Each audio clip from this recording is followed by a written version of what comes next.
Mr. Chairman, thank you. Madam Secretary, this is my first opportunity to visit with you since the announcement of the President's budget. And I want to talk about a topic unrelated at least to cybersecurity, but certainly related to security. And the Chairman just spoke about clear and present danger. One that you and I have had a conversation about over a long period of time is related to our food and animal safety and security in this country. And as you can imagine, can expect, the disappointment that I have, others in our congressional delegation have in regard to the President's failure to include dollars related to construction of the agro and bioscience security facility to replace the aging Plum Island. You and I have had a number of conversations, and I will live within my 6 minutes today to talk about this non-germane topic.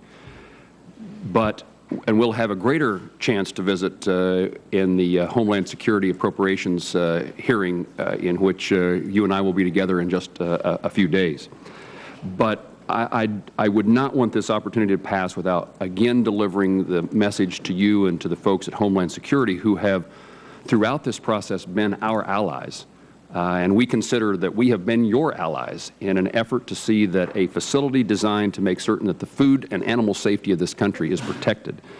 And you and I had a conversation in March of last year, less than a year ago. That was in an Appropriations, Homeland Security Appropriations Subcommittee. You told me that NBAF is something that we are very supportive of. Plum Island does not meet the nation's needs in this area. There was a highly contested peer-reviewed competition, and we look forward to continued construction. We believe that NBAF needs to be built, and we need to get on with it. Later in September of that year, you talked about the future. We need to get prepared for the next generation. Again, we need to be confronting the things that we face today and the things that we will face 10 years from now. That series has continued with your testimony and others from Homeland Security, the U.S. Department of Agriculture, and I just would like for you to, I hope, reiterate the Department, your position as secretaries, continued support and belief in the importance of building this facility, and to explain to me the idea of a reassessment, which, as I read in press reports, is a reassessment in scope only, not in concerns about safety or in concerns about location. That's right, Senator. And you are right. The President does not request in the budget an appropriation for the NBAF, in part because last year we requested $150 million. The House ultimately appropriated 75. The Senate appropriated 0. We ended up with 50. And a lot of extra requirements put on the project, as you just have stated. What we have done in this year's budget is allocate $10 million that will go to related animal research at K-State University. I've talked this over with Governor Brownback, among others.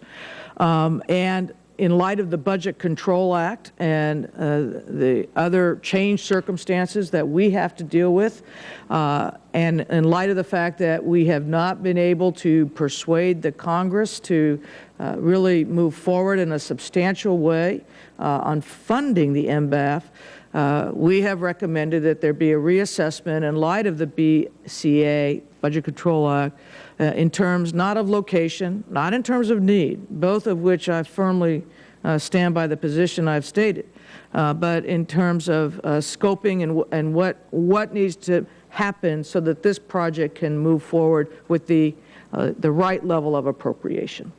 Well, Madam Secretary, thank you. I would comment that the solution to lack of funding by Congress is not for the administration to not request funding.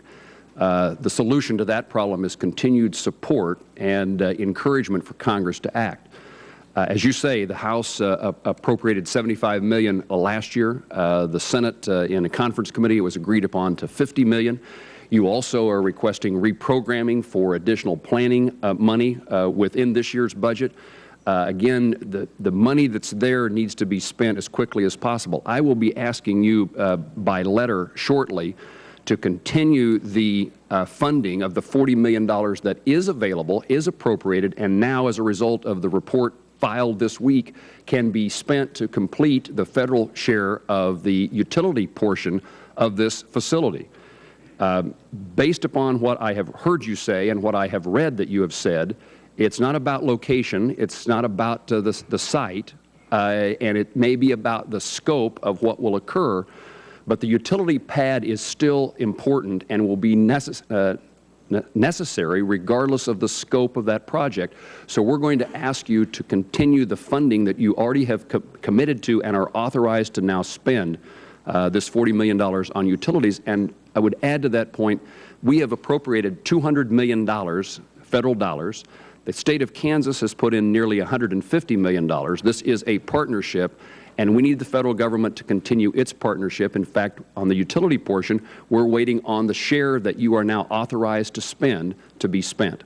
And I appreciate the answer to my question. I have considered you an ally, continue to consider you an ally. And my plea is, let's work together to see that this Congress moves forward on an issue that is important, just as cybersecurity is, to the economic security and future of our nation. Mr. Chairman, Senator, I'd be happy to work together with you on this. thank you very much. We need your help. Thanks very much, Senator Moran.